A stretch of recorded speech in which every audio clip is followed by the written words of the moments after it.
नमस्कार साथियों, आज की इस हकीकत पर आधारित सच्ची घटना को, सच्ची कहानी को अंत तक पूरा जरूर सुनिएगा और अंत में अपनी राय कमेंट बॉक्स में लिखना बिल्कुल ना भूलें। तो चलिए शुरू करते हैं।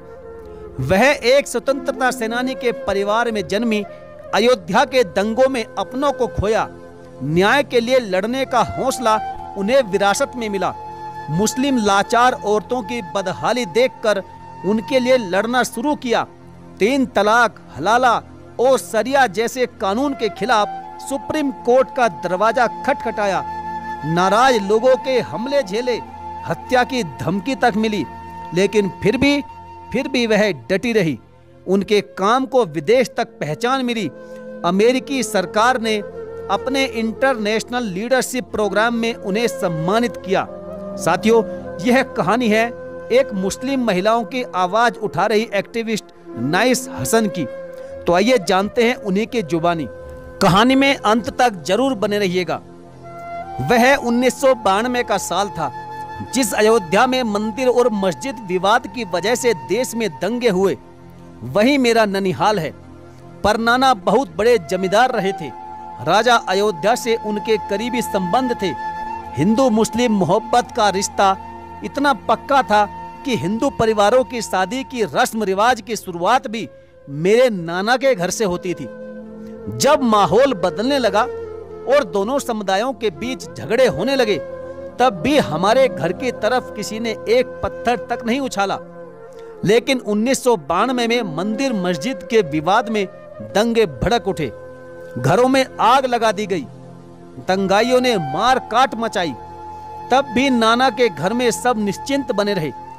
यहाँ तो सब अपने ही हैं और फिर अपनों से कैसा डर। वे भागे नहीं, लेकिन हमारा घर भी अछूता नहीं रहा। सारा सामान बाहर फेंक दिया गया। घर तहस नहस हो गया। दंगे किसी का भला नहीं करते। दंगों का डरावना चेहरा मैंने देखा। मार काट के वे हालात जो मैंने बचपन में देखे, उनका मेरे मन पर बहुत गहरा असर पड़ा। समाज और जिंदगी के लिए समझ और भी ज्यादा बेहतर हुई। यह सब हो सका नाना और बाबा से मिले संस्कारों की वजह से। मेरे बाबा नाजिम अली स्वतंत्रता सेनानी थे। वह गांधी, नेहरू, शास्त्री के साथ काम कर चुके थे। गांधी जी जब भी सुल्तानपुर आते थे तो मेरे बाबा ही उनके लिए सारे इंतजाम करते थे। शास्त्री जी हमारे घर आते थे। बाबा मेरे किसान थे, लेकिन बहुत ही ईमानदार, कर्मठ और सांप्रदायिकता के खिलाफ एक मसाल की तरह खड़े रहने वाले इंसान थे। उस वक्त भी अगर कोई हिंदू मुस्लिम दंगा होता था तो बाबा भीड़ के सामने खड़े हो जाते थे कि पहले मुझे मारो, उसके बाद ही आगे बढ़ सकते हो। पूरी भीड़ उसके बाद शांत हो जाती थी।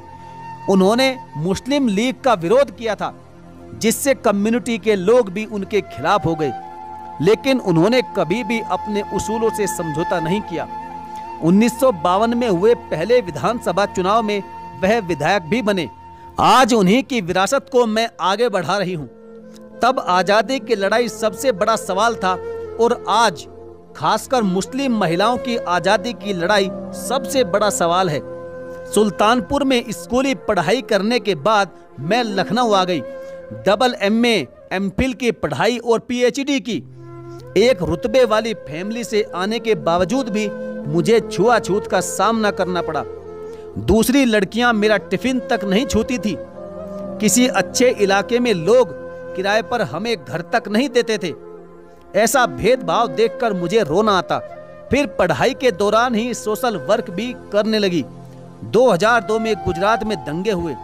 मैं अपने कुछ साथियों के साथ अहमदाबाद गई। राहत अभियान में शामिल हुई। इस दौरान मैंने देखा कि कहीं भी मुस्लिम औरतों के हालात पर कोई बात नहीं होती। तब मैंने सोचा कि क्यों ना मुस्लिम बस्तियों में जाकर महिलाओं के अधिकारों पर काम शुरू किया जाए। मैं घर घर जाकर महिलाओं को जागरूक करने लगी। फिर 2005 में मुजफ्फरनगर में इमराना रेप के सामने आया।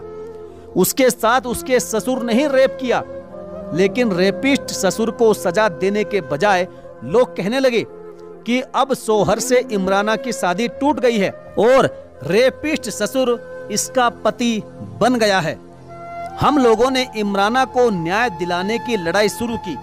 ससुर पर रेप का मुकदमा दर्ज करवाया। मैं और मेरी एक साथी रिहाना इलाहाबाद हाई कोर्ट तक गए और उसकी जमानत रद्द करवाई। उसे 10 साल की बामुशक्कत सजा मिली। तब यह हमारे लिए एक बहुत बड़ा चैलेंज भरा काम था। इसके बाद मुस्लिम औरतों के अधिकारों की लड़ाई और भी ज्यादा तेज हो गई। 3 तलाक, हलाला, मेहर न देने, मेंटेनेंस न मिलने जैसी परेशानियों को देखकर उन पर सवाल उठाने लगी। तब मुझ पर बहुत बार दबाव भी बनाया गया कि समाज सेवा ही करनी है तो गरीबों को कंबल बांटो, खाना खिलाओ, लेकिन ऐसे मुद्दों पर बात बिल्कुल मत करो, नहीं तो तुम्हारे लिए अच्छा नहीं होगा। खैर, फिर भी मैं पीछे नहीं हटी तो धमकाने का सिलसिला भी लगातार जारी हो गया। खुद एक मुस्लिम महिला होकर ऐसा बोलना अंगारों पर चलने से कम नहीं था। लोग हमारा पता ढूंढने लगे। देवबंद तक से पूछताछ की गई कि ये लड़की कौन है जो कि इतना बोल रही है। लोग धमकाने के लिए मेरे घर तक पहुंचने लगे। दरवाजे पर आकर गालियां देते। देश के अलग अलग हिस्सों से आधी रात को फोन आता कि चुप नहीं हुई तो हत्या करवा देंगे। इस दौरान कई बार हमले भी हुए। खतरा बहुत बढ़ गया तो कई बार FIR भी दर्ज करवानी पड़ी। लोगों ने मम्मी पापा की भी बहुत बेइज्जती की। रिश्तेदारों को भी मेरा काम पसंद नहीं आता था, लेकिन मेरे पेरेंट्स ने हमेशा मेरा सपोर्ट किया, मुझे कभी रोका नहीं। बस्तियों में जाकर काम करने के दौरान मैंने देखा कि 3 तलाक के मामले बहुत ज्यादा बढ़ रहे हैं। पति ने मजाक मजाक में बोल दिया तो तलाक, सपने में तलाक बोला तब भी डिवोर्स हो जाता है। मैंने फिर पढ़ना शुरू किया। असगर अली इंजीनियर ने हमें बच्चों की तरह पढ़ाया, ट्रेनिंग दी और कहा कि अगर मुस्लिम औरतों के अधिकारों के लिए लड़ना है तो गहराई में जाकर पढ़ना होगा। काम के साथ एक बार फिर से पढ़ने का सिलसिला तेज हो गया। कुरान और हदीस पढ़ी, हलाला पर PhD की। तब मैंने जाना कि यह शरिया कानून तो बहुत ज्यादा कच्चे हैं और उन्हें ऐसा बनाए रखने में मौलवियों का बहुत बड़ा हाथ है। मुस्लिम पर्सनल लॉ अर्थात शरीयत एप्लीकेशन एक्ट 1937 बहुत ही खराब कानून है।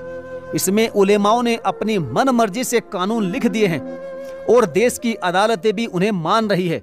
कुरान में 150 बार औरतों के अधिकार और शिक्षा की बात लिखी है, लेकिन शरीयत बनाने वालों की कोई बात उससे मैच ही नहीं करती है। जब बहुत अच्छी तरह से सब कुछ पढ़ लिया तो मेरे मन का डर निकल गया और फिर हम लोगों ने पूरे दमखम से लड़ने का संकल्प ले लिया। 2006 के आसपास लखनऊ में पहली बार एक बड़ी कॉन्फ्रेंस बुलाई गई, जिसमें देश भर की पढ़ी लिखी मुस्लिम औरतें भी शामिल हुई, जिसमें महिलाओं को उनके अधिकार दिलाने की तैयारी शुरू हुई। लेकिन यह लड़ाई इतनी आसान भी नहीं थी।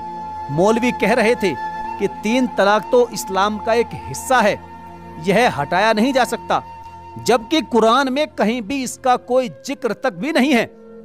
आज मैं सभी औरतों से कहना चाहती हूँ कि जब तक औरतें बोलेंगी नहीं, नए कानून नहीं आएंगे, तब तक कुछ भी नहीं बदलेगा। महिलाओं पर अत्याचार नहीं रुकेगा, लेकिन मैं किसी भी औरत के साथ गलत नहीं होने दूंगी, भले ही कुछ भी हो जाए। मैंने अपनी पूरी जिंदगी इसी में लगा दी। अब यही मेरी राह है, यही मेरा मकसद है। इसी दौरान एक लड़की सायरा बानो सुप्रीम कोर्ट चली गई। उसका कई बार हलाला हो चुका था, कई बार अबॉर्शन कराया जा चुका था। पति रोज उसे मारता पीटता था। सायरा ने कोर्ट से मांग की कि हलाला और 3 तलाक को बंद किया जाए। हम तो पहले से ही यह मांग कर रहे थे और सायरा बानो के केस ने सबका ध्यान अपनी ओर खींचा। कोर्ट, मीडिया से लेकर लोगों में बहस शुरू हुई, चर्चाएं शुरू हुई। तब तक मैं अपनी पढ़ाई लिखाई बहुत मजबूत कर चुकी थी। हम लोगों ने सारे सच झूठ सबके सामने लाकर रख दिए। सुप्रीम कोर्ट में जितनी भी बहस हुई, हर बार हमारा ही पक्ष मजबूत रहा। उस समय केंद्र में UPA अर्थात कांग्रेस सरकार थी। हम लोग राहुल गांधी और तब के कानून मंत्री सलमान खुर्शीद से भी मिले, लेकिन हमारी मांग को कभी भी उन्होंने गंभीरता से नहीं लिया। जब हम 3 तलाक के खिलाफ खड़े हुए तो पर्सनल लॉ बोर्ड वालों ने बहुत सी औरतों को इकट्ठा किया और उनसे कहलवाया कि हमारे इस्लामिक शरिया में दखल दिया जा रहा है, हम इसे बर्दाश्त नहीं कर सकते। खैर, घुमा फिरा कर उन महिलाओं से सवाल पूछे गए कि क्या आप इस्लाम के खिलाफ हैं। फिर उनके सिग्नेचर लेकर लॉ कमीशन को भेज दिया गया कि देखो, महिलाएं 3 तलाक खत्म करने के पक्ष में नहीं हैं। हमारे आंदोलन में फूट डालने की कोशिश की गई। खैर, आखिरकार बीजेपी सरकार आई जिसने 3 तलाक के खिलाफ कानून बनाया। तब भी मुझ पर आरोप लगाए गए कि मैं बीजेपी की एजेंट हूं। मैं किसी भी पार्टी की एजेंट नहीं हूं, मैं कमजोर महिलाओं की एजेंट हूं। मैं किसी धर्म समाज के खिलाफ नहीं लड़ रही हूं और ना ही मेरा उद्देश्य, मेरा मकसद किसी की व्यक्तिगत भावनाओं को ठेस पहुंचाने का है, बल्कि मैं कमजोर और पीड़ित महिलाओं के लिए काम कर रही हूं, उनके अधिकारों की लड़ाई लड़ रही हूं। संविधान ने औरतों को बराबर का दर्जा दिया है, लेकिन मर्द उसे दबाए रखना चाहता है।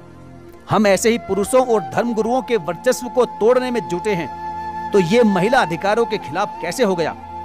मैं अपने समाज की सभी महिलाओं को इंसाफ दिलाने के लिए लड़ रही हूं। इसी तरह से खुला यानी पति से तलाक लेने में भी मौलवी बड़े रोड़े लगाते थे। अगर महिला तलाक चाहती थी तो मौलवी उससे कहते कि पहले दिखाओ कि तुम्हारा पति भी अलग होने के लिए राजी है या नहीं, जबकि कुरान के मुताबिक खुला के लिए पति की सहमति बिल्कुल नहीं चाहिए। यह महिला का एक अधिकार है। पहले केवल मौलवी खुला करवाते थे, फिर मैं भी तलाक कराने लगी। मीडिया में इस पर चर्चा हुई तो फिर मुझ पर हमले होने लगे। जब वे मुझे गलत साबित नहीं कर पाए तो मेरे कैरेक्टर पर कीचड़ उछाड़ने लगे, गालियां दी गई मुझे। सबने कहा कि मैं बहुत खराब औरत हूं, मुझे बाजारू तक भी कहा गया। लेकिन अब इस तरह की बातों का मुझ पर कोई भी असर नहीं होता। बहुत बेइज्जती मैंने सही, लेकिन कभी रास्ता बदलने का ख्याल तक मन में नहीं आया। उत्तर प्रदेश में एग्रीकल्चर भूमि पर मुस्लिम हिंदू औरतों का सबका बराबर का अधिकार है, लेकिन मुस्लिम औरतों का नाम जमीनों के कागजों पर नहीं चढ़ाया जाता। ऐसे ही और भी कई मुद्दे हैं जिनके खिलाफ हम आवाज लगातार उठा रहे हैं और उठाते रहेंगे। माइनॉरिटी के नाम पर मुसलमान मर्द तो सब कुछ लेना चाहता है, लेकिन मुस्लिम औरत उसकी मर्जी से ज्यादा कुछ भी नहीं हासिल कर सकती। लेकिन अब महिलाएं दबेंगी नहीं, झुकेंगी नहीं। उनकी चुप्पी टूट रही है। देश के कोने कोने से वे अपने अधिकार के लिए आवाज उठा रही हैं। हलाला और एक से ज्यादा पत्नी रखने पर बैन लगाने के लिए सुप्रीम कोर्ट में हम लड़ाई लड़ रहे हैं। महिलाओं के खिलाफ ऐसे जितने भी कानून हैं जो कि मानवाधिकारों को कुचलते हैं, मैं उनके खिलाफ खड़ी हूँ। मेरा मकसद केवल औरतों को न्याय दिलाना है, धर्म का विरोध करना बिल्कुल नहीं। तो साथियों, ये थी आज की एक सच्ची घटना पर आधारित कहानी। आपका इसके बारे में क्या कहना है? हलाला, 3 तलाक और खुला के बारे में आपकी क्या राय है? जो भी राय है कमेंट बॉक्स में जरूर लिखिएगा। क्या नए शासन एक बेहतरीन काम कर रही है? आपका इसके बारे में क्या कहना है, क्या ख्याल है, वह भी कमेंट बॉक्स में जरूर लिखें। और यदि आप हमारे चैनल पर पहली बार आए हैं तो चैनल को सब्सक्राइब करके बेल आइकन को प्रेस जरूर कर लीजिएगा। तो चलिए साथियों, मिलेंगे फिर और किसी दमदार और बेहतरीन कहानी के साथ। तब तक के लिए धन्यवाद। जय हिंद।